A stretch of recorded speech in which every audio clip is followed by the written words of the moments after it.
Hey there guys, welcome to Digi Gaming Tips, and I'm pretty pleased with myself at the moment because I've finally, after a long time, managed to get into the 15 something minute times. But before I show you a commented video of that lap, I thought I'd just summarise the 10 final tips that were the difference between me going from 16 into the 15s, and that way I can refer back to it in the commented video lap coming up. So sit back, relax, and enjoy the show. 1, 2, 3, let's go!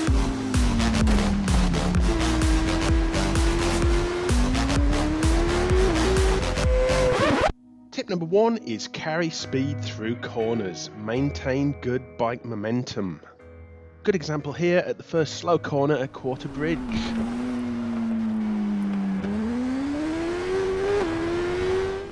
And then compare it to this. Took too much speed into the corner, bit of a wobble on the braking, got into a bad racing line and dropped to 32 miles an hour and lost all my momentum. And then if we relook at that first clip, absolutely imperative to kill off the right amount of speed before you hit the corner. And if you feel in control, go out wide and then try and follow the absolute perfect racing line. So wide to apex of the corner, out to wide again. And because I've killed off the right amount of speed, I can just roll it through the first half of the corner and then wait until you can see a clear path out of the corner and then back on the hard power again. And then some other good examples, Braddon Bridge. Didn't quite kill off enough speed there and then get the bike over onto the side. But similar concept, out wide, get close to the apex but watch out for that fence. Get the bike over, wait until you can see a clear path out and then hit the power. And then a few more examples, kill off the speed, take these two corners as one, roll it round and then back on the power. And then for this one, because it's slightly uphill and it's sort of a gradual curve and it's undulating, I just let the bike roll, use the gears to take out some of the speed, but just use the bike's momentum to take you through it. So final one at Sarah's Cottage, this one's really important because you need to carry through the speed so you can go up the hill, along Cronky Body Straight and down to 11th milestone, which is quite a long section. And by keeping good speed and momentum through Sarah's Cottage, you'll be able to hit higher top speed on the straight and you'll knock off a couple of seconds before you hit the milestone. Tip number 2 is roll on the power. Now there's quite a bit of real bike science to this and I don't profess to be an expert in it and I might actually be using the term wrong, but when you do it properly in the game you feel the difference. Just rewind a little bit. As you let off the power and then lean the bike over, then you can roll the power on gently, puts more traction down on the back wheel, but just leaves you in control whilst you're mid-corner until you see the clear path out and then you can hit the hard power when you know it's safe to do so. In fact, this corner's an even better example. Just listen to this.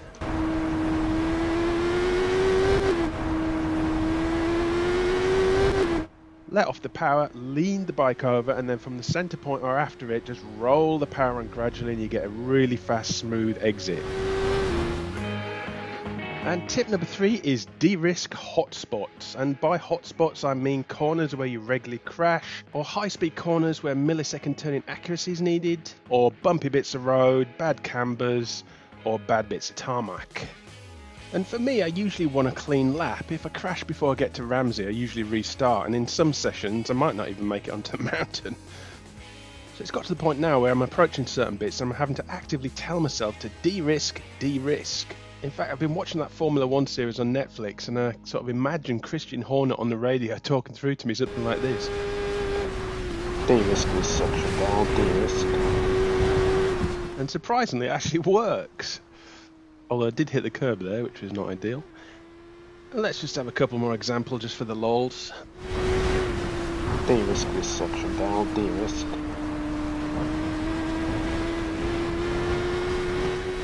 For Christ's sake down, de-risk this section, whatever you do, de-risk. Lol.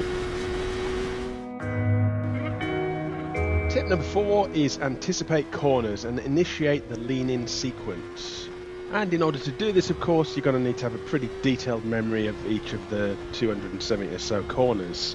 And when we were filming the Virtual TT pilot episode, Dave Moore made this comment on my lap. Darrell should be really looking to try and make as straight a line as he can as possible. Let the bends come to him. And when I heard that bit, let the bends come to him, I thought, you've got to be kidding me, haven't you? If you let the corners come to you without anticipating them, you're going to be crashing straight into the walls. So yeah, you've got to be constantly thinking ahead if you're going flat out. You cannot let the corners come to you. You need to remember what's coming up. You need to start the lean in before the corner, because the move from side to side takes a little bit of time to set up, so you need to be doing it ahead of the corner. But aside from that, Dave Moore did an excellent job doing the commentating. Anyway, let's have a look at this section. Bishop's Court and the sweeping bends past the cottages. Still not taking this section at max speed. I find it difficult to pick out the curbs sitting in the shadows. But it's an excellent example of where you've got to anticipate corners to take it at full speed. And as Dave Moore said, getting the straightest line as possible through it.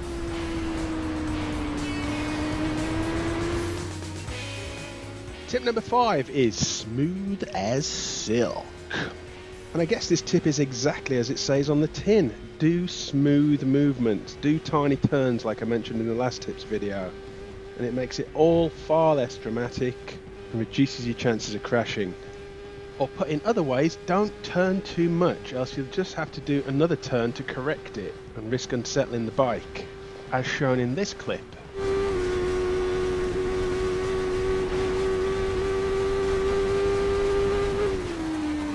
And also try and avoid doing forceful leans from one side to another. This corner at Glenvine is a classic for it.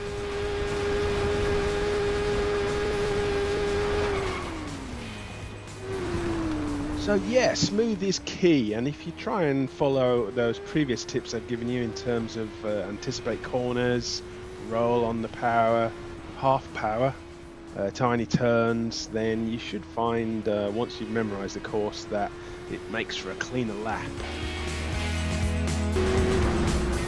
And tip number 6 is give it an extra squirt. Go on, my son.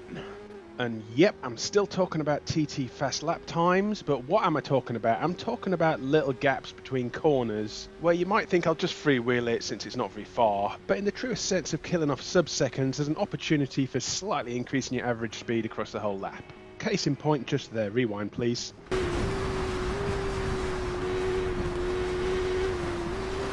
Maybe not the most extreme example on my part, but I'm sure the lap ninjas do it even more aggressively, and that's how you slightly increase your average speed. A couple of more examples.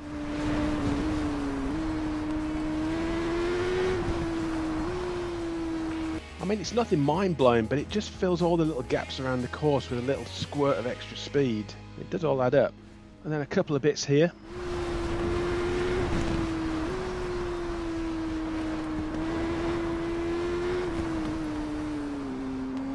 I mean, don't go crazy gung-ho with it, or you'll find you're going to start knocking yourself off your racing lines. But if I watch some of the really fast lap times, they're really pushing it on every gap. So tip number 7 is rear tyre spin turn. And I guess this is more of a real life technique where you essentially get the back wheel to spin, and it assists in getting the back end to come round quicker. And that turn just there was a classic candidate for it.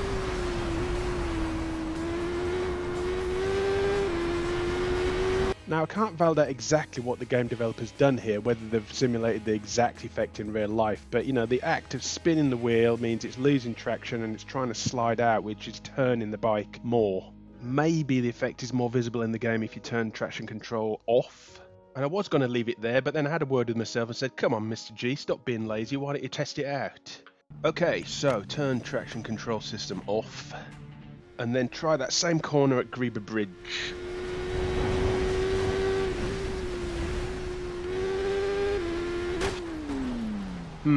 Well, I mean, I wouldn't normally take that exit at full power for that reason, but I didn't notice any particular difference in the back end coming out more than when traction control was set to low.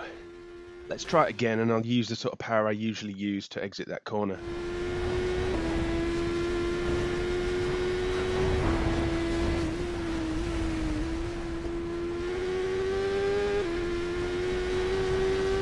Yep, pretty good, but like I say, I'm still not detecting any obvious back end coming out, and the standard techniques of rolling the power and good racing line and hard power out doing most of the work there, I think.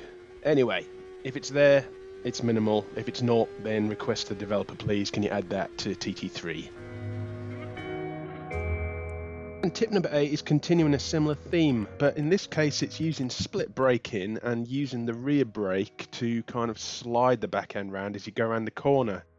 I've had a few comments on my videos talking about this technique, most notably from Mr. Rhodes26 recently, saying use split braking, use both brakes approaching the corner, then let off the front brake and leave the rear one on as you turn in, and it'll have the effect of sliding the back end out. So let's give that a go and see how it works out.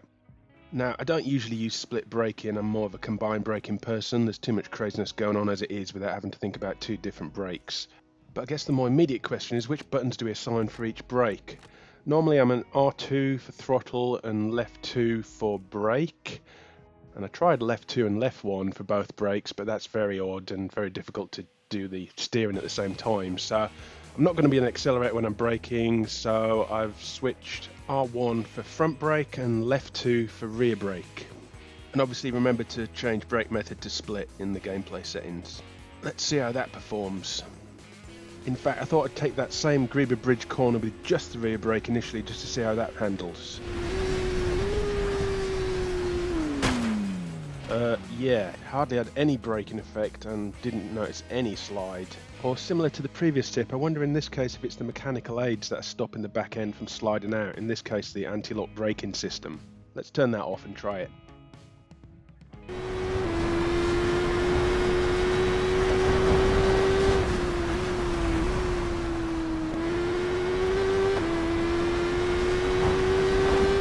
Didn't visually notice anything obvious, but it did go around pretty smoothly with initial combined braking and then turn in and rear braking at the end.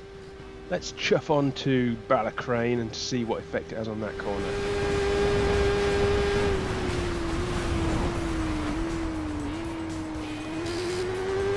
Yeah, similar effect. So I can't visually show you the back end sliding out. You guys assure me it is a technique, so invite you to put a comment below if I'm not explaining it properly, and then let everybody know if it's a good way to get around tighter bends if you want the back end to come around quicker.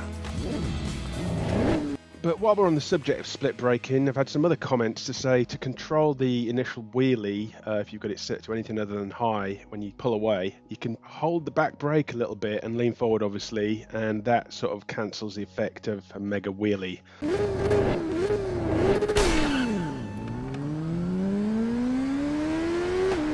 So I did try that, and yeah, that works. Tip number 9 is take evasive action if you're heading towards a corner and you're either carrying more speed than you normally do, or you're off your racing line and you think, hey up, I think I'm going to crash here. I guess what I'm saying is don't just leave it to chance. Don't think, be reek, let's see what happens. Chances are if it feels wrong, it probably is wrong, and a crash will cost you, 5 seconds, whereas evasive action will probably cost you more like 1 second. And this tip is more like a nudge reminder for advanced riders, whereas basic riders where they don't really know where they're going or what corners are coming up, obviously they don't know what right from wrong feels like. Anyway, by way of a couple of examples, this corner after Snugborough, just going into Union Mills, I try and carry as much speed in as possible, but exactly at this point I didn't feel like I was on tight enough racing line and I was taking in too much speed and I was gonna hit that lamppost. So I took evasive action on the brakes, killed it off, brought me back onto the racing line and managed to recover that one. And then here coming up to Haraldston, the legendary Gorsley can be a bit tricky if you don't get it upright and stay out left. So I ended up correcting the turn so I could get my turning right, but travelled too far and realised I'm not going to take the apex of that corner, so again brake and stop myself a crash, and that was the same lap, and avoiding both of those essentially saved me 10 seconds on lap time.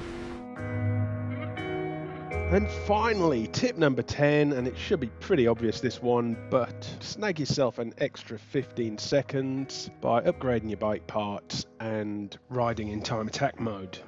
Upgrading your bike parts is easily going to save you 5-10 seconds with the increased power and the lower weight and the better handling. It does come obviously at the cost of being able to handle that speed.